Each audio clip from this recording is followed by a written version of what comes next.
pastor, hindi ako magkukulang.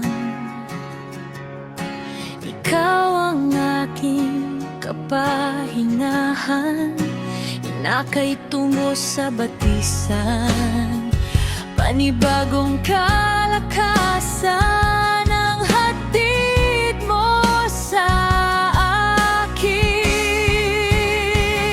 Dumaan man ako sa libis ng kamatayan, hindi ako matatakot dahil ikaw ang kasama.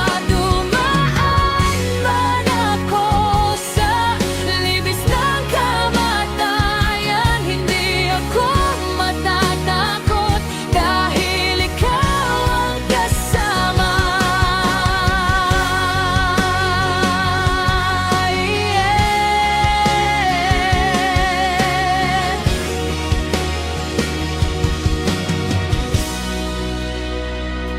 Ikaw, O Diyos, ang umaaliw sa akin.